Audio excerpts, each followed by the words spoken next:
मैं डॉक्टर जाकिर हुसैन आप सभी का स्वागत करता हूं वेदा करियर इंस्टीट्यूट के ऑनलाइन एजुकेशन प्लेटफॉर्म पे।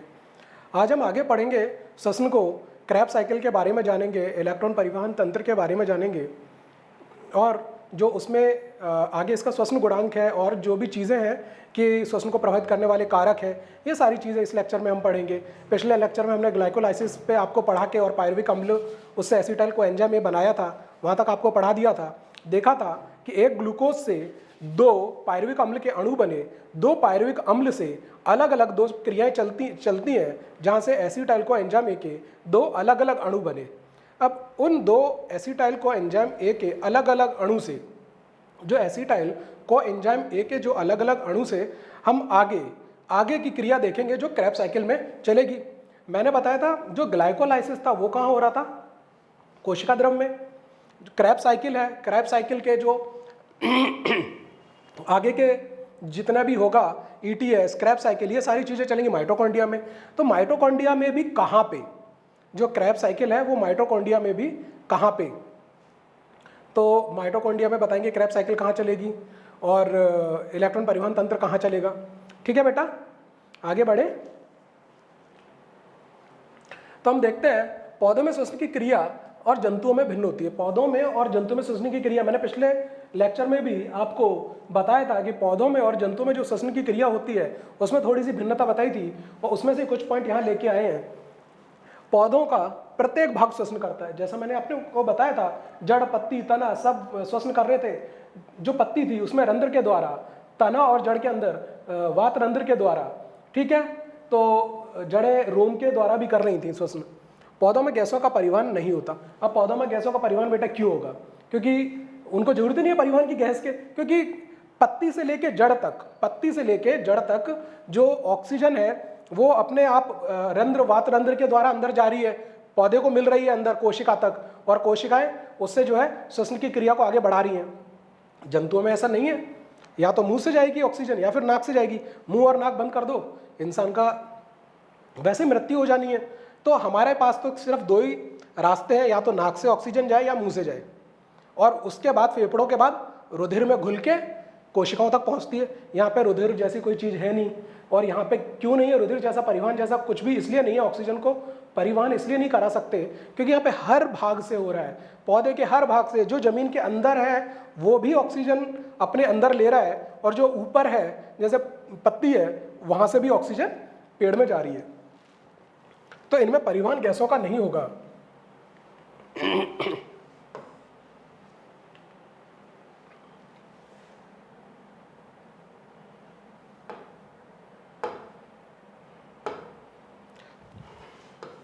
परिवहन नहीं होगा, ठीक है।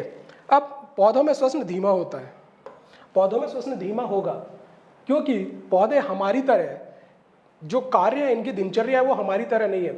हमारे जो कार्य हैं वो बहुत ज़्यादा हैं, पौधे से ज़्यादा हम कार्य करते हैं, पौधे से ज़्यादा हम दौड़ भाग करते हैं। इसीलिए हमें जो श्वसन की जो हमारे दर होनी चाहिए वो हमारी ज़्यादा है। पौधों में जो श्वसन की दर है वो हमसे धीमी है, जो श्वसन की जो गति है वो हमसे धीमी है। क्रैब चक्र के बारे में एक वैज्ञानिक थे, हेंसले क्रैब, उन्होंने बताया था, हेंस क्रैब 1937 में क्रैब चक्र के बारे में बताया था, और कौन से पदार्थ भाग लेंगे क्रैब चक्र में, कहाँ होगा, ये हम सारी चीज़ें देखेंगे। क्रैब चक्र से संबंधित जितने भी एंजाइम हैं वो माइटोकॉन्ड्रिया के अंदर मिलते हैं, इसीलिए क्रैब चक्र कहाँ चलेगा? माइटोकॉन्ड्रिया में चलेगा। इलेक्ट्रॉन परिवहन तंत्र से संबंधित एंजाइम कहाँ मिलेंगे? माइटोकॉन्ड्रिया की आंतरिक झिल्ली में। तो इलेक्ट्रॉन परिवहन तंत्र कहाँ चलेगा? माइटोकॉन्ड्रिया की आंतरिक झिल्ली में। अब तीन चीज़ें निकल के आ गई आपके सामने कि ग्लाइकोलिसिस कहाँ चलेगा? कोशिका द्रव में। क्यों? क्योंकि उससे संबंधित एंजाइम कहाँ पे है? कोशिका द्रव में। फिर क्रैब चक्र कहाँ चलेगा? माइटोकॉन्ड्रिया में, क्योंकि उसके एंजाइम कहाँ है? क्रैब चक्र से संबंधित एंजाइम कहाँ पे है? माइटोकॉन्ड्रिया के मैट्रिक्स में, माइटोकॉन्ड्रिया के अंदर है। अब ईटीएस से संबंधित, इलेक्ट्रॉन परिवहन तंत्र से संबंधित एंजाइम कहाँ पे है? वो हमारे माइटोकॉन्ड्रिया की आंतरिक झिल्ली में। तो कहाँ चलेगा ईटीएस, इलेक्ट्रॉन परिवहन तंत्र? माइटोकॉन्ड्रिया की आंतरिक झिल्ली में। जिसके एंजाइम जहां पाए जाएंगे वो क्रिया वहां हो जाएगी, क्योंकि एंजाइम ही क्रिया करा रही है हमारे शरीर के अंदर। जितनी भी कोशिकाएं हैं उनके अंदर एंजाइम है, और एंजाइम ही पदार्थों का विघटन और पदार्थों का जुड़ना, पदार्थों को जो किस तरीके से उनका अंतिम उत्पाद बनना है, ये एंजाइम करा रहे हैं सारी क्रिया हमारे कोशिका के अंदर। तो जहां जिस क्रिया के एंजाइम है वो क्रिया वहां पर संपन्न हो रही है। ठीक, आगे बढ़ते हैं। इसको क्रैब चक्र को सिट्रिक अम्ल भी बोलते हैं। सिट्रिक अम्ल चक्र बोलने का कारण बेटा ये है कि क्रैब चक्र में जो पहला पदार्थ बनता है, क्वेश्चन पूछ लिया जाएगा क्रैब चक्र में पहला पदार्थ कौन सा बनता है, सिट्रिक अम्ल, तो इसे सिट्रिक अम्ल चक्र बोल दिया। ग्लाइकोलाइसिस में पहला पदार्थ कौन सा उपयोग होता है, ग्लूकोज, इसको त्रिकार्बोक्सिलिक चक्र भी बोलते हैं। त्रिकार्बोक्सिलिक चक्र या टीसीए, ट्राई कार्बोक्सिलिक एसिड, ट्रिकार्बोक्सिलिक चक्र, ट्राई कार्बोक्सिलिक एसिड साइकिल बोल सकते हैं, टीसीए। क्रैब चक्र से संबंधित समस्त एंजाइम कहां मिलेंगे, माइटोकॉन्ड्रिया के अंदर। जो मैंने आपको अभी बताया था, एंजाइम कहां मिलेंगे, माइटोकॉन्ड्रिया के अंदर। ठीक है, क्रैब चक्र की संपूर्ण अभिक्रियाएं, क्रैब चक्र की संपूर्ण अभिक्रियाएं माइटोकॉन्ड्रिया के अंदर, क्योंकि एंजाइम कहां, माइटोकॉन्ड्रिया में, तो क्रैब चक्र की सारी क्रिया माइटोकॉन्ड्रिया में। पायरुविक अम्ल ग्लाइकोलाइसिस एवं क्रैब चक्र के संयोजक कड़ी है। जो हमने देखा था, पायरुविक अम्ल बना, पायरुविक अम्ल से आगे क्या बनेगा, एसिटाइल को एंजाइम ए। तो पायरुविक अम्ल से एसिटाइल को एंजाइम ए बनने तक की क्रिया ना तो वो ग्लाइकोलाइसिस में जोड़ रहे हैं, ना ही वो हम क्रैब चक्र में जोड़ रहे हैं। तो ये ग्लाइकोलाइसिस और क्रैब चक्र को जोड़ने वाली क्रिया है। इसको हम कई बार बोल देते हैं लिंक रिएक्शन। दो क्रियाओं को लिंक करा रही है, जोड़ रही है, संबंधित अभिक्रिया, लिंक रिएक्शन संबंधित अभिक्रिया हो गई। ये ग्लाइकोलाइसिस है, क्रैब चक्र है, क्रैब चक्र है। ये ग्लाइकोलाइसिस है, ये क्रैब चक्र है, और ये इन दोनों को जोड़ने वाली ग्लाइकोलाइसिस ये है, ये क्रैब चक्र, इन दोनों को जोड़ने वाली ये क्या है, पायरुविक अम्ल से एसिटाइल को एंजाइम ए बनाने वाली। तो इसको, इन दोनों को अभिक्रियाओं को जोड़ रही है, तो इसको क्या बोल दिया, लिंक अभिक्रिया, लिंक अभिक्रिया बोल दी। ठीक है, तो लिंक अभिक्रिया में क्या होगा, जो पायरुविक अम्ल थे उससे क्या बन रहा है, एसिटाइल को एंजाइम ए। एक पायरुविक अम्ल से एक एसिटाइल को एंजाइम ए, तो दो पायरुविक अम्ल बने थे, तो दो एसिटाइल को एंजाइम ए, तो दो एसिटाइल को एंजाइम ए बनेंगे, तो एक से एक NaDH2 बन रहा था, दो से दो NaDH2 बनेंगे। साधारण सी बात। एक क्रैब चक्र द्वारा कुल 30 ATP का निर्माण होता है, और ये ETS में जाके हमें ऊर्जा के रूप में जो अपचायक पदार्थ बनेंगे NaDH2, FADH2, इसमें बताया था अपचायक पदार्थ क्या बनते हैं। ग्लाइकोलाइसिस में NaDH2 बना, क्रैब चक्र में NaDH2, FADH2 बनेगा। इन अपचायक पदार्थों से हम ऊर्जा ATP के रूप में निकालेंगे, कहां पे, ETS में। क्रैब चक्र, बच्चे देख के डरेंगे, सर ये एक एक चीज कैसे याद होगी, यूं याद होगी चुटकी में। ट्रिक बताता हूं, अभी याद होगी। ट्रिक ये है बेटा, ये क्रैब नाम का एक बंदा था, हैंस क्रैब। इसने अपने दोस्तों के साथ घूमने का प्लान बनाया। इसने बोला कि परीक्षा दे ली PAT की, सिलेक्शन हो गया है, कॉलेज तब जाएंगे, पहले घूम आते हैं। परीक्षा हो गई, सिलेक्शन हो गया, घर वालों से पैसे लिए, इसने कहा चलो घूम आते हैं। दोस्तों के साथ इसने एक पेपर पे, एक कागज पे घूमने की ट्रिप बनाई, कैसे कैसे कहाँ कहाँ घूमना है, कहाँ कहाँ घूमना है। इसने बोला पहले शिमला जाएंगे, पहले सिक्किम जाएंगे, सिक्किम से सिक्किम जाएंगे, सिक्किम से होते हुए श्रीनगर, सिक्किम से होते हुए श्रीनगर, श्रीनगर से फिर मनाली, और मनाली से आखिरी में उड़ीसा। ठीक, सिक्किम, सिक्किम से शिमला, शिमला से फिर मनाली, आखिरी में उड़ीसा। याद रहेगा, CI से सिक्किम, सिक्किम से शिमला, फिर मनाली और आखिरी में उड़ीसा। ये इसका घूमने का पूरा ट्रिप था कि हम ऐसे ऐसे घूमेंगे। अब इसने सिक्किम से CI के, तो सिट्रिक, इसके बीच में एक और पदार्थ बनेगा आइसो सिट्रिक एसिड, सिट्रिक अम्ल, आइसोसिट्रिक अम्ल, यहाँ पे एक पदार्थ बनेगा बीच में। इसमें ये NCERT का डायग्राम है, ये आइसोसिट्रिक नहीं है, आइसोसिट्रिक नहीं है, तो आप इसको हटा सकते हैं। अगर मान लो नहीं है तो आप मान लो कि ये भी नहीं है। ठीक है, तो सिक्किम से, C से सिक्किम, C से सिट्रिक अम्ल, का से अल्फा कीटो ग्लूटेरिक अम्ल, अल्फा कीटो ग्लूटेरिक अम्ल, का से कीटो ग्लूटेरिक अम्ल, सा से सक्सिनाइल। एक सा नहीं है इसमें, वैसे ये इसमें कुछ पद हटा दिए गए हैं, तो एक सा हटा दिया, तो सिक्किम से शिमला, तो से शिमला हटा दिया तो शिमला, ठीक है, स आ जाएगा शिमला, फिर ये फ हटा दिया इन लोगों ने और सीधे मेन पदार्थों के नाम रख लिए, ठीक है। लेकिन अगर आप कहीं देखेंगे तो ये सारी चीजें हैं, सिक्किम से शिमला, फिर मनाली और आखिरी में उड़ीसा, इन्होंने ऐसे घूमने का प्लान बनाया था, ठीक है। लेकिन आप ये पूरा याद रखें आप ये पूरा याद रखें, एनसीईआरटी में यही 5 नाम दिए हुए हैं, 1 2 3 4 5, लेकिन इसमें से 4 नाम खा गए हैं, कोई बात नहीं है, जो नाम है एनसीईआरटी से हमें थोड़ा सा ज़्यादा याद हो जाएगा तो बुरी बात नहीं है।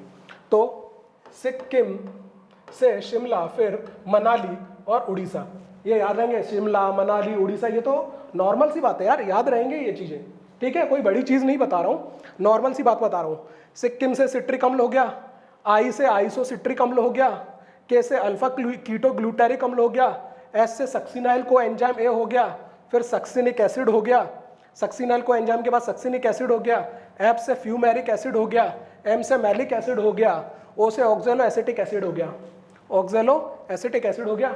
सारे नाम बता दिए मैंने आपको, कौन सी बड़ी चीज़ है, कोई बड़ी बात नहीं है याद करना। सिक्किम से शिमला, फिर मनाली और उड़ीसा, ये घूमने का ट्रिप किसने बनाया, हेंसले क्रैब ने। जो हेंसले क्रैब ने बनाया, तो ये सारी चीज़ मैंने बता दी, ऐसे इसने घूमने का ट्रिप बनाया कि घूम के आएंगे। अब ये चीज़ याद हो गई, और ये कहाँ चल रहा है, माइटोकॉन्ड्रिया के अंदर चल रही है ये सारी चीज़ें। अब यहाँ पे पहले पद पे एक NADH2 निकला, फिर दूसरे पद पे एक और NADH2 निकला, तीसरे चरण पे यहाँ पे एक FADH2 निकला, और यहाँ एक ATP और निकलेगा, ठीक है। तो NADH2 एक निकल गया, एक NADH2 यहाँ निकल गया, 2 हो गए, एक FADH2 यहाँ निकल गया, FADH2 एक का है। ATP GTP जो है वो ATP के समान है, सिर्फ नाम में अंतर हो गया, जैसे ATP adenosine triphosphate, GTP guanosine triphosphate, ठीक, एक ही जगह G आ गया, guanosine triphosphate, adenosine triphosphate, guanosine triphosphate, ऊर्जा के ये नाम ही है, जैसे ऊर्जा मुद्रा के रूप में हम ATP पढ़ रहे थे, वैसे ही GTP यहाँ पे बना, काम वही है, ठीक। एक FADH2 और एक NADH2 यहाँ बन गया, तो 3 तो एक बार में NADH2 बने, एक FADH2 बना और एक GTP बना, इतना बना, किसमें, एक किससे, केवल एक एसिटाइल को एंजाइम से। हमने पढ़ा था 2 पायरुविक अम्ल बने थे, एक ग्लूकोज टूटा था, 2 पायरुविक अम्ल बने थे। जब 2 पायरुविक अम्ल बने थे तो 2 एसिटाइल को एंजाइम ए बने होंगे।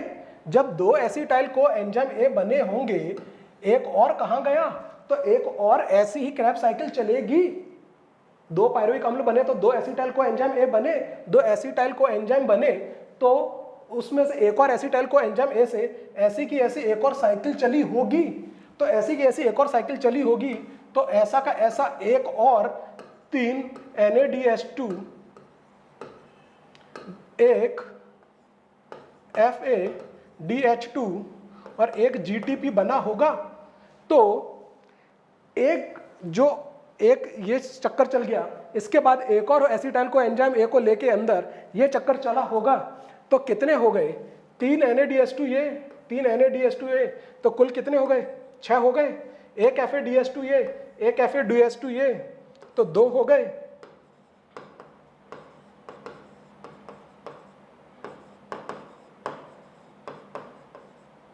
एक GTP ये, एक GTP ये, तो 2 GTP हो गए, टोटल हो गए। क्योंकि 2 बार चक्कर चलेगा तो ये डबल जोड़े जाएंगे। तो अब ये डबल जोड़े गए, 6 गुणा 3 से कर दें, क्योंकि एक NADH2 से 3 ATP बन रहे थे, तो 6 तिया 18। एक FADH2 से 2 ATP बन रहे थे, तो 2 दूनी 4 और 2 ये, तो कितने हो गए, 18 और 4 22, 2 24 हो गए। 30 मैंने अभी आपको 30 बताया था, अब 30 गिनवाना है आपको। एसिटाइल को एंजाइम पायरुविक अम्ल से एसिटाइल को एंजाइम ए बना, NADH2 यहाँ पे एक बना, एक NADH2 बना, तो ये 2 पायरुविक अम्ल थे, तो 2 एसिटाइल को एंजाइम ए बने होंगे, 2 एसिटाइल को एंजाइम ए बने तो 2 NADH2 बने होंगे। तो एक NADH2 से कितने, एक NADH2 से 3 ATP, तो 2 NADH2 से 6 ATP, तो 24 में 6 जोड़ दे 30 हो गए। समझ में आ गया बेटा ये 30 कैसे बने? समझ में आया कि ये 30 ATP कैसे बने क्रैब चक्र में? ये बात क्लियर हो गई। क्रैब चक्र के एंजाइम याद रहेंगे। अब यह क्वेश्चन क्या पूछा जाता है बेटा, क्रैब चक्र में बनने वाला प्रथम पदार्थ सिट्रिक अम्ल। पहली बात, क्रैब चक्र चलता कहाँ है? माइटोकॉन्ड्रिया के अंदर। क्रैब चक्र से संबंधित एंजाइम कहाँ है? माइटोकॉन्ड्रिया के अंदर। क्रैब चक्र में जब एसिटाइल को एंजाइम किसके साथ मिलता है तो सिट्रिक अम्ल बनता है। अगर पूछा जाए क्रैब चक्र में एसिटाइल को एंजाइम किसके साथ मिलता है तब सिट्रिक अम्ल बनता है, तो ऑक्सैलो एसिटिक एसिड के साथ ऑक्सैलो एसिटिक एसिड, ये दोनों मिले और यहाँ पे कार्बोक्सिलिक अम्ल चलने लगा। एसिटाइल को एंजाइम में 2 कार्बन वाला है, ऑक्सैलो एसिटिक अम्ल 4 कार्बन वाला है। तो ऑक्सैलो पूछा जाता है ऑक्सैलो एसिटिक अम्ल कितने कार्बन वाला है? 4 कार्बन वाला। एसिटाइल को एंजाइम में कितने कार्बन वाला है? 2 कार्बन वाला। सिट्रिक अम्ल कितने कार्बन वाला हो जाएगा? 6 कार्बन वाला। जब 2 और 4 कार्बन वाले मिलेंगे तो 6 कार्बन वाला। ये हो गया पहला क्वेश्चन। पूछा जाता है ये कहाँ चलती है क्रैब चक्र, किसने खोजा? उसके बाद एसिटाइल को एंजाइम में किसके साथ मिलकर सिट्रिक अम्ल बनाता है? तो ऑक्सैलो एसिटिक एसिड के साथ मिलकर बनाता है। सिट्रिक अम्ल कितने कार्बन वाला होता है ये पूछा जाता है। एक क्रैब साइकिल में कितने NADH2 बनते हैं? एक क्रैब साइकिल में 3 NADH2। एक क्रैब साइकिल में कितने FADH2 बनते हैं? एक FADH2। एक क्रैब साइकिल में कितने GTP बनते हैं? तो एक GTP। जब एक का याद रहेगा, कभी आपको पूछ लिया दो क्रैब साइकिल से कितने बनेंगे, तो जब एक का याद है तो 2 का सब में गुणा कर दोगे तो उतने हो जाएंगे। याद रहेगा, एक क्रैब साइकिल का याद रहेगा, हूबहू दूसरे का भी याद हो जाएगा। आगे से हमें याद रहेगी ये चीजें। अगर एक का याद है तो हूबहू हमें दूसरे का भी याद रहेगा। कोई बड़ी बात है क्या? ये याद रखना। और ये हमें पूरी ट्रिक मैंने बता दी थी, ये कैसे याद करना है। सिक्किम से शिमला, फिर मनाली और आखिरी में उड़ीसा गए। ठीक, ये याद रहेगा। अगर ये सारी चीजें हमें याद रहेंगी तो आगे बढ़े, आगे बढ़ जाए। ओके बेटा, आगे बढ़ जाए। तो यहां पे दिखा रखा है ग्लाइकोलिसिस से। एक ग्लाइकोलिसिस में क्या हुआ था? एक ग्लाइकोलिसिस में बेटा कि ग्लूकोज के एक ग्लूकोज अणु का विघटन होके 2 पायरुविक अम्ल बने थे। तो 2 पायरुविक अम्ल बने थे ग्लाइकोलिसिस में और उसके बीच में 2 NADH2 बने थे। 2 NADH2 बने और यहां पे 2 की जगह 4 ATP बने। तो 2 NADH2 है, 2 NADH2 का गुणा 2 से करेंगे, 4 लिख देंगे। तो क्या हुआ? एक NADH2 से 3 ATP, तो 2 से कितने? 6, 4 10, 3 2 6 प्लस 4 10। यहां पे आप बोलोगे कि 8 कैसे लिखा है सर? तो 2 ATP पहले खर्च हुए थे ग्लूकोज के अणु को उत्तेजित करने में, ग्लूकोज के अणु को एक्टिव करने में खर्च हुए थे 2 अणु। जब ग्लूकोज से ग्लूकोज 6 फॉस्फेट बनाया था, फिर फ्रक्टोज 6 फॉस्फेट से फ्रक्टोज 1,6 बाइफॉस्फेट बनाया था, तब खर्च हुए थे। तो 2 ATP खर्च हो गए थे, इसलिए हमारा जो नेट गेन है वो 8 ATP हो गया। कोएंजाइम ए बना था पायरुविक अम्ल से। जो पायरुविक अम्ल है इससे कोएंजाइम ए बना था। तो कोएंजाइम ए, एक पायरुविक अम्ल से एक कोएंजाइम ए, तो 2 पायरुविक अम्ल से 2 कोएंजाइम ए। तो ये इस अभिक्रिया में 2 NADH2 भी बने थे। 2 NADH2 मतलब 3 से गुणा कर दिया, क्योंकि एक NADH2 से 3 ATP बनते हैं, 2 बने हैं तो 6 हो गए। अब क्रैब साइकिल के हमें जोड़ने हैं। क्रैब साइकिल, एक क्रैब साइकिल चली तो 3 NADH2 बने, एक FADH2 बना।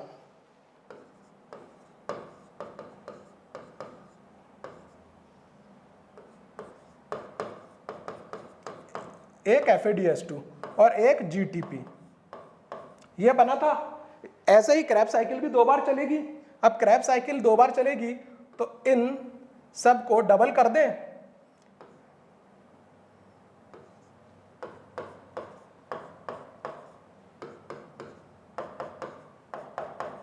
तो ये 3 2 6 मतलब 6 NADH2 होंगे।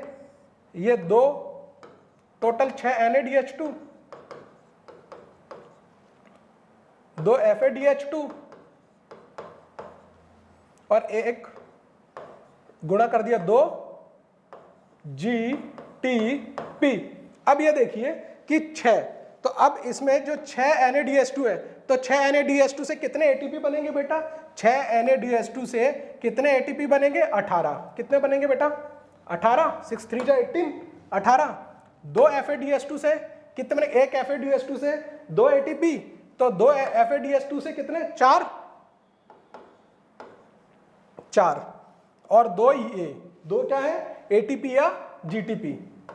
तो कितने हो गए? 18 और 2 20, 2 और ये 4 24, यही 24 यहां दिखाया हुआ है। तो समझ में आ गया बेटा?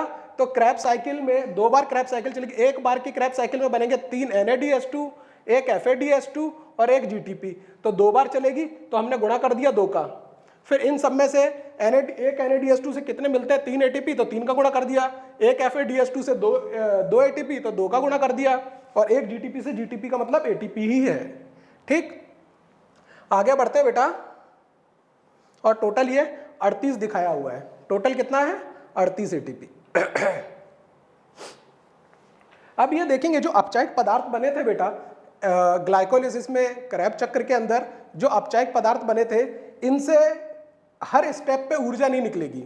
ATP इनसे कब बनेंगे? ये आखिरी स्टेप में। और आखिरी पद क्या है हमारे जो श्वसन का आखिरी पद क्या है? Electron transport system. Electron transport system या इलेक्ट्रॉन परिवहन तंत्र। अब इलेक्ट्रॉन परिवहन तंत्र में देखेंगे कि जो अपचायक पदार्थ है उनसे हमें ATP कैसे बनाना है, क्योंकि जो अपचायक पदार्थ बने उनसे ATP बनाने के ही लिए बने हैं वो। अब अपचायक पदार्थ से ATP बनाएंगे कैसे? तो हम बनाएंगे इलेक्ट्रॉन परिवहन तंत्र के द्वारा। अब ये इलेक्ट्रॉन परिवहन तंत्र क्वेश्चन पूछा जाए, चलता कहाँ है, ये कहाँ चलेगा? याद रखना, इलेक्ट्रॉन परिवहन तंत्र कहाँ चलेगा? माइटोकॉन्ड्रिया की आंतरिक झिल्ली में। ग्लाइकोलिसिस कहाँ चला था? साइटोप्लाज्म में। क्रैब साइकिल कहाँ चली थी? माइटोकॉन्ड्रिया के अंदर। ठीक, याद रहेगा। आगे बढ़ते हैं। माइटोकॉन्ड्रिया की आंतरिक झिल्ली है, इस तरफ माइटोकॉन्ड्रिया का धात्री पदार्थ है, इस तरफ बाहर हमें हाइड्रोजन बाहर निकालने पड़ेंगे। हमने देखा केमिस्ट्री में जब भी किसी धातु के ऊपर किसी पदार्थ पे धनात्मक चिन्ह आता है, जब पॉजिटिव आता है, मतलब कि मान लो sodium single positive, magnesium double positive है, सोडियम एक धनात्मक, मैग्नीशियम 2 धनात्मक। इसका मतलब क्या है? सोडियम ने 1 इलेक्ट्रॉन त्यागा होगा, मैग्नीशियम ने 2 इलेक्ट्रॉन त्यागे होंगे। जितने इलेक्ट्रॉन त्यागोगे उतना धनात्मक चार्ज बढ़ेगा, पता है? तो वैसा ही यहाँ पे केमिस्ट्री जैसे ही कुछ हुआ, NaDH2 टूटा और H+ बना। H+ से जो निकला हुआ इलेक्ट्रॉन है वो इस तरीके से गति करता हुआ नीचे तक जाएगा। जब इलेक्ट्रॉन उच्च ऊर्जा कक्षक से निम्न ऊर्जा कक्षक की तरफ जाता है तो ऊर्जा उत्सर्जित करता है। केमिस्ट्री में सुना होगा, पढ़ा होगा। तो वैसे ही यहाँ पे कुछ संकुल बने हुए हैं, पहला, तीसरा, दूसरा और चौथा। ये चारों संकुल में कुछ प्रोटीन्स हैं, कुछ एंजाइम्स हैं, वो काम कर रहे हैं इस इलेक्ट्रॉन को गति कराने का। ऊपर से नीचे की तरफ इलेक्ट्रॉन गति करेगा और उससे ऊर्जा जो मिलेगी वो AT के रूप में बदलेगी, ATP के रूप में बदलेगी। ये आखिरी में जाके आखिरी संकुल के बाद देखिए ATP हमारे पास बन रहा है। ठीक है, तो ऐसे ही NaDH2 FADH2 से जो टूटेगा, NaDH2 टूटेगा NaDH नेगेटिव और ये H पॉजिटिव में, प्लस में। तो इनसे जो इलेक्ट्रॉन निकलेगा पहले FMN से जाएगा, FES से जाएगा। ये सारे FMN और FES ये सारे प्रोटीन है। पहला कॉम्प्लेक्स, ये कॉम्प्लेक्स का सीक्वेंस याद रखिए, पहला, तीसरा, दूसरा, चौथा। पहला, तीसरा, दूसरा, चौथा। 1 2 3 4 नहीं है, पहला, तीसरा, दूसरा, फिर चौथा, इस प्रकार है। तो जो ये माइटोकॉन्ड्रिया है, ये पूरा मान लीजिए, ये पूरा माइटोकॉन्ड्रिया है। ये पूरा क्या है? माइटोकॉन्ड्रिया है। माइटोकॉन्ड्रिया किसके अंदर है? कोशिका के अंदर है। अगर मैं आपको बताऊं, ये मान लीजिए कोशिका है और कोशिका के अंदर ये क्या है? माइटोकॉन्ड्रिया। ये माइटोकॉन्ड्रिया की अंतः झिल्ली है। तो अब माइटोकॉन्ड्रिया के अंतः झिल्ली से जब हाइड्रोजन बाहर फेंका जाएगा तो ये हाइड्रोजन बाहर कहाँ आ जाएगा? अंतः झिल्ली के अवकाश में। ये थोड़ा गलत हो गया बेटा, हाँ, मान लीजिए ये माइटोकॉन्ड्रिया है, वो कोशिका है, ये माइटोकॉन्ड्रिया है, ये अंतःझिल्ली है, ये कोशिका है, ये कोशिका के अंदर कोशिका माइटोकॉन्ड्रिया है, और ये माइटोकॉन्ड्रिया की अंतःझिल्ली है, ये अंतःझिल्ली, और अंतःझिल्ली में ही अंतः अवकाश है। ये जो दिख रहा है ये अंतः अवकाश है। अगर मैं आपको पेन का रंग बदल के दिखाऊं, ये जो आपको दिख रहा है यह अंतः अवकाश है, ये पूरा अंतः अवकाश है। ठीक बेटा, ये अंतः अवकाश है। अब क्या होगा, माइटोकॉन्ड्रिया की आंतरिक झिल्ली के अंदर चल रहा है इलेक्ट्रॉन परिवहन तंत्र। इलेक्ट्रॉन परिवहन तंत्र से यहां से इलेक्ट्रॉन ये बाहर भेज रहा है। ये माइटोकॉन्ड्रिया के अंदर से इलेक्ट्रॉन परिवहन तंत्र के द्वारा हाइड्रोजन उठा के ये कहां भेज रहा है, अंतः झिल्ली अवकाश में। ये अंतः झिल्ली अवकाश जो दिखाई थी ये है अंतः झिल्ली अवकाश। ठीक है, ये अंतः झिल्ली अवकाश दिखाई है तो इसके अंदर भेज रहा है। समझ में आ गया बेटा, ये अंतः झिल्ली अवकाश में भेज रहा है। तो यहां से आपको इसमें यह याद रखना है कि इलेक्ट्रॉन पहली बार NADH2 या FADH2 जो अपचायक पदार्थ है जो श्वसन की क्रिया में बने हैं, ये यहां से पहली बार किस पे जाते हैं, तो पहले संकुल पे जाते हैं। ATP किस संकुल पे बनता है, ATP चौथे संकुल के बाद बनता है। ठीक है बेटा, याद रहेगा, चौथे संकुल पे जल का निर्माण होता है। हमने देखा था ग्लाइकोलाइसिस, जब ग्लूकोज को तोड़ेंगे तो हमने देखा था C6H12O6 बनेगा। तो ये जब टूटेगा ऑक्सीजन की उपस्थिति में ये टूटेगा तो 6CO2 plus 6H2O plus ATP ये बनना चाहिए थे, तो वही बन रहे हैं। CO2 निकल गया, CO2 निकला, कहां पे निकला बेटा CO2, ये CO2 निकल गए हैं क्रेब्स साइकिल में। अब पानी और ये ATP ये यहां बन रहे हैं। पानी निकला चौथे संकुल पे, ATP निकला चौथे संकुल के बाद। ठीक, आपसे पूछा जाएगा ATP का निर्माण चौथे संकुल के बाद, पानी किस पे, इलेक्ट्रॉन परिवहन तंत्र में पानी कहां पे निकलेगा, चौथे संकुल पे। तो हमें याद रहेगा। और इलेक्ट्रॉन परिवहन तंत्र में कितने संकुल होते हैं, 4 संकुल होते हैं। इनका क्रम पूछ लिया तो 1 3 2 4, ये याद रहेगा, 1 3 2 4। NADH2, एक NADH2 से 3 ATP और एक FADH2 से 2 ATP का निर्माण होता है। ठीक है, आगे बढ़े।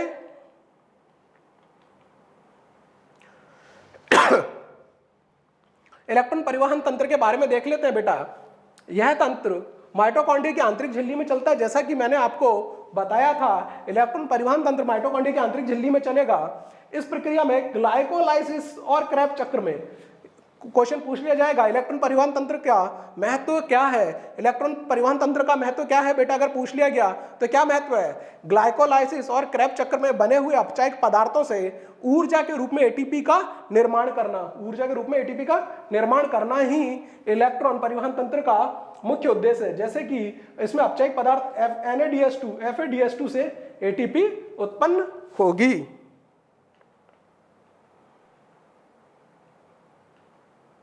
ठीक, श्वसन की क्रिया को प्रभावित करने वाले कारक देख लेते हैं। अब श्वसन की क्रिया को प्रभावित करने वाले कारक देखेंगे कि श्वसन किन किन चीजों से प्रभावित होता है। कार्बन डाइऑक्साइड से होता है श्वसन प्रभावित, होता है बेटा। कार्बन डाइऑक्साइड से कैसे नहीं होता है, मुंह पे तकिया रख के 5 मिनट बैठ जाइए, आदमी निपट जाएगा, आदमी निपट जाएगा। श्वसन प्रभावित होता है तभी तो मर जाएगा, क्योंकि सांस नहीं गई, ऑक्सीजन अंदर नहीं गई, कार्बन डाइऑक्साइड शरीर में बढ़ गई तो उसकी मृत्यु हो जाएगी। तो कार्बन डाइऑक्साइड बहुत ज्यादा प्रभावित करती है श्वसन की क्रिया को, पादप हो या जंतु हो, दोनों में। कार्बन डाइऑक्साइड में प्रकृति में कार्बन डाइऑक्साइड की मात्रा बढ़ने पर श्वसन दर कम हो जाती है। श्वसन दर कम हो जाएगी, मुंह पे तकिया रख लो, अगर सांस थोड़ी देर रोक लो तो श्वसन दर कम हो जाएगी, और श्वसन दर कम होने के साथ साथ इंसान खत्म हो जाएगा। श्वसन, कार्बन डाइऑक्साइड बढ़ेगी तो श्वसन दर कम हो जाएगी।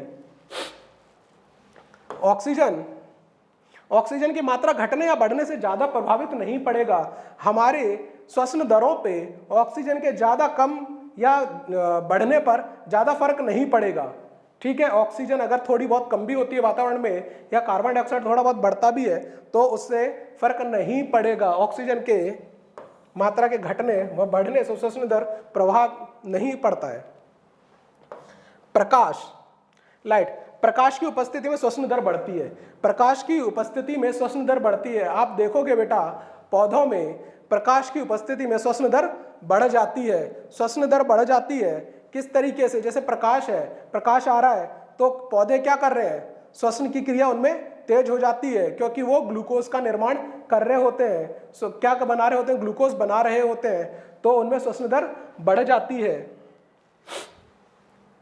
ताप, एक निश्चित तापमान तक श्वसन दर का मान बढ़ता है। 0 डिग्री सेल्सियस से 30 डिग्री सेल्सियस के बीच तक अगर हम तापमान हम बढ़ाएं अपने वातावरण का 0 से 30 डिग्री सेल्सियस तक, तो श्वसन दर क्रमबद्ध तरीके से बढ़ेगा और धीरे धीरे श्वसन दर बढ़ेगी 0 से 30 डिग्री। लेकिन इससे ऊपर अगर हम तापमान बढ़ाएंगे तो श्वसन दर कम होगी। श्वसन दर क्यों कम होगी बेटा, श्वसन की क्रिया एंजाइम पे निर्भर करती है। श्वसन की क्रिया में बहुत सारे एंजाइम निर्भर करते हैं, जैसे इलेक्ट्रॉन परिवहन तंत्र में देखा, ग्लाइकोलिसिस में देखा, क्रेब्स चक्र में देखा कि इनके एंजाइम्स पे निर्भर कर रही है ये अभिक्रिया। और इससे ज्यादा तापमान बढ़ाएंगे, 0 डिग्री से 30 डिग्री के ऊपर हम तापमान लेके जाएंगे तो एंजाइम जो है उनकी प्रकृति विकृत होती जाएगी, उनकी प्रकृति विकृत होती जाएगी और जिससे क्रिया संदमित हो जाएगी। तो तापमान का प्रभाव क्या है, श्वसन दर की क्रिया ताप बढ़ाने पर, एक निश्चित तापमान से ऊपर बढ़ाने पर, 30 डिग्री सेल्सियस से ऊपर बढ़ाने पे श्वसन दर कम हो जाएगी। क्यों कम हो जाएगी, अगर क्वेश्चन पूछ लिया गया क्यों कम हो जाएगी, क्योंकि एंजाइम विकृत हो जाएंगे, श्वसन के एंजाइम विकृत हो जाएंगे और क्रिया जो है संदमित होने लग जाएगी। आगे बढ़, श्वसन गुणांक। श्वसन गुणांक के बारे में बेटा जानते हैं कि श्वसन गुणांक क्या है, कि हमने वातावरण से कितनी ऑक्सीजन ली और कितनी कार्बन डाइऑक्साइड छोड़ी। तो वो जैसे हम अगर मान लो कि हम कोई परीक्षा देते हैं तो परीक्षा में क्या होता है कि 500 नंबर का अगर हमारा क्वेश्चन पेपर है और हमारे 250 नंबर आते हैं तो हम क्या बोलेंगे कि हमारा कितना प्रतिशत बना, 50% बना। और अगर उसको बटे में बोलेंगे तो 1/2 आएगा। इसी चीज को हमने श्वसन गुणांक में इसी मैथ के फॉर्मूले को यूज किया है कि निष्कासित निकाली गई कार्बन डाइऑक्साइड हमारे शरीर से बटे अवशोषित की गई कार्बन डाइऑक्साइड के अनुपात को हम श्वसन गुणांक कहते हैं। श्वसन गुणांक को हम RQ से लिखते हैं शॉर्ट फॉर्म में श्वसन गुणांक। यहाँ पे ये शाह है बेटा, ये गलती से भा हो गया है, ये सा है। श्वसन गुणांक का मान हम निकालने के लिए ये सूत्र का प्रयोग करेंगे। बहुत ही आसान सा सूत्र है, ऐसा कुछ मैथमेटिकल बड़ा फॉर्मूला नहीं है, बहुत ही आसान सा सूत्र है कि निष्कासित कार्बन डाइऑक्साइड की मात्रा बटे अवशोषित ऑक्सीजन की मात्रा। अब देख लेते हैं विभिन्न पदार्थों का श्वसन गुणांक। ठीक है बेटा, अब जैसे शर्करा का श्वसन गुणांक है, शर्करा का श्वसन गुणांक 1 रहेगा। ये क्वेश्चन पूछे जाते हैं, हमें याद रखना है शर्करा का श्वसन गुणांक 1 रहेगा। ठीक है, शर्करा का श्वसन गुणांक 1 रहेगा। जैसे शर्करा का मतलब, मेरा कहने का मतलब यह है ग्लूकोज, फ्रक्टोज, ऐसी शर्कराओं के मान 1 रहेंगे। वसा और प्रोटीन के श्वसन गुणांक का मान 1 से कम होता है। वसा और प्रोटीन का जब तोड़ा जाएगा, किसकी उपस्थिति में, ऑक्सीजन की उपस्थिति में ही तो तोड़ी जा रही है चीजें और उनसे कार्बन डाइऑक्साइड निकल रहा है। जब भी किसी खाद्य पदार्थ का विघटन होता है, ऑक्सीजन की उपस्थिति में विघटन हो रहा है और उनसे निकल क्या रहा है, कार्बन डाइऑक्साइड, तो 2 गैसों के अनुपात को श्वसन गुणांक बोल रहे हैं।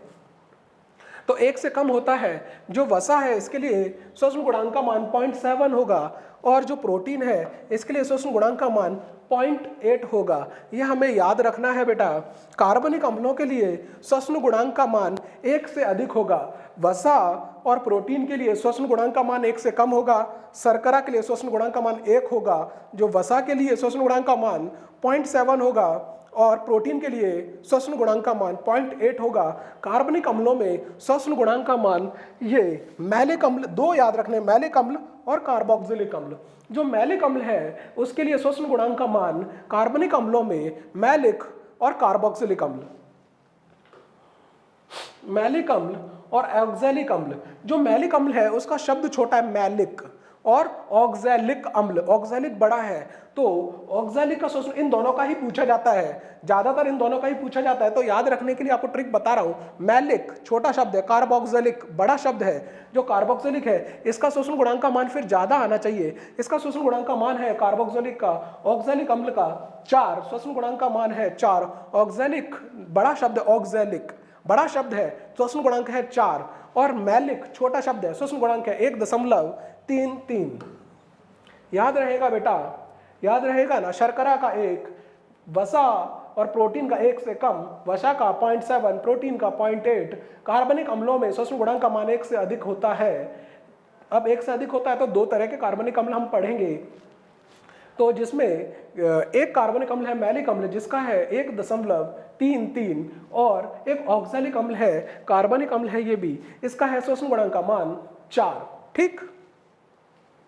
मसलोद्भिद पौधे या कैम पौधे, crassulacean acid metabolism pathway, CAMP, crassulacean acid metabolic plants बोलते हैं। ये मसलोद्भिद पौधों में हम नागफनी, ग्वारपाठा, ऐसे मासल पत्ती वाले पौधों के बारे में पढ़ते हैं जो रेगिस्तान में उगते हैं। नागफनी है, ग्वारपाठा है, ऐसे इनमें रात्रि में कार्बन डाइऑक्साइड ये मुक्त नहीं करते हैं। जब मैं पादप प्रकाश संश्लेषण पढ़ाऊंगा उसमें इन चीज़ों को विस्तार से पढ़ाऊंगा, तब आपको समझ में आएगा। रात्रि में ये कार्बन डाइऑक्साइड मुक्त नहीं करते हैं। जब कार्बन डाइऑक्साइड मुक्त नहीं करेंगे तो हमने श्वसन गुणांक का सूत्र पढ़ा था, अवशोष निकाली गई CO2 और अवशोषित ऑक्सीजन ये CO2 मुक्त नहीं कर रहे हैं, तो किसी चीज का मान लीजिए ये 10 मॉलिक्यूल ऑक्सीजन के ले रहे हैं प्रति घंटे की दर से, और श्वसन दर निकाली जाए तो ये इसकी क्या होगी, ये अगर 10 का भाग ऊपर 0 में दिया जाए तो 0 ही आएगा।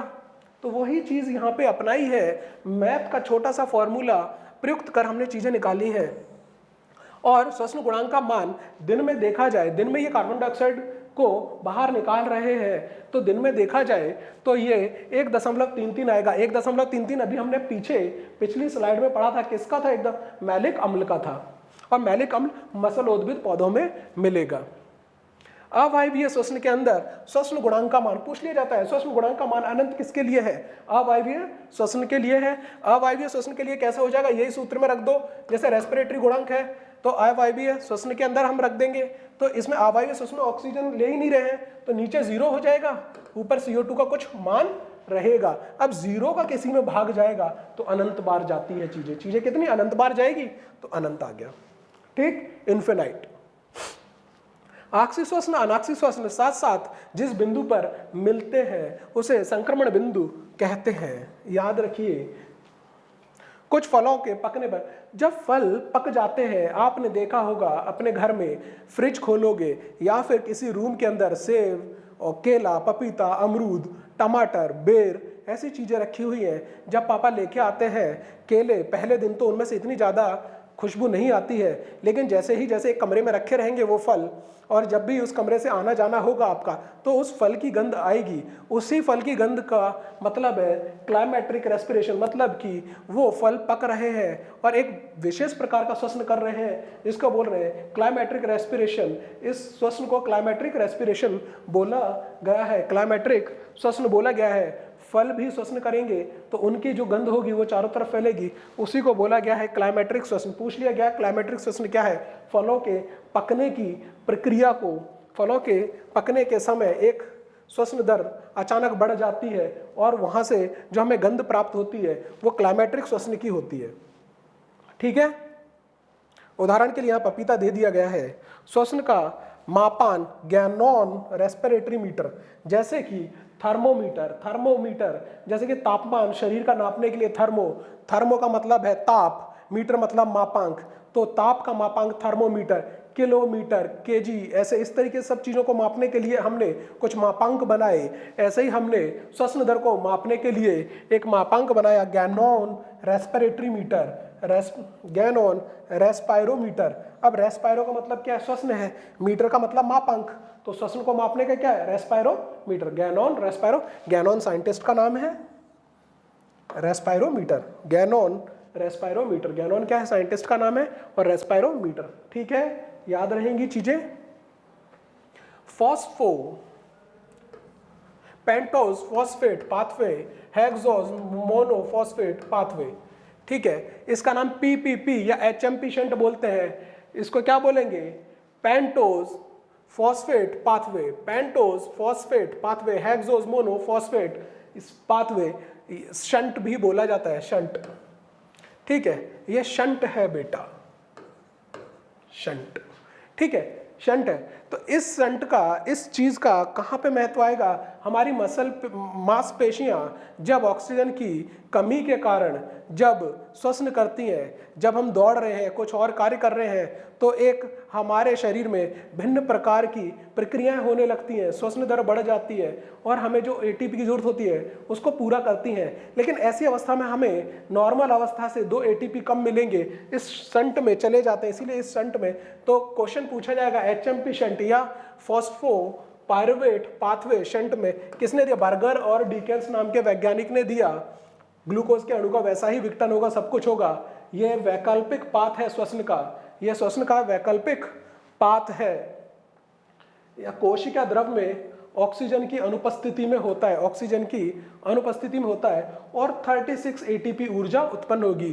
पूछ लिया गया, अगर शंट का नाम देख के पूछ लिया गया PPE shunt, pentose phosphate pathway या hexose mono phosphate pathway shunt में कितने एटीपी का निर्माण होगा, तो हम क्या बोलेंगे बेटा? 36 एटीपी का निर्माण होगा।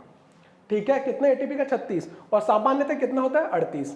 तो यहाँ पे हमें 2 एटीपी का हानि हो जाएगी, बस यही है। लेकिन ये वैकल्पिक पाथ जरूरी है। जब ऑक्सीजन की कमी हो तो ये वैकल्पिक पाथ चल के हमारे शरीर में ऊर्जा उत्पन्न करके हमें जीवित रखने की और हमें ऊर्जा देने की कोशिश करता है।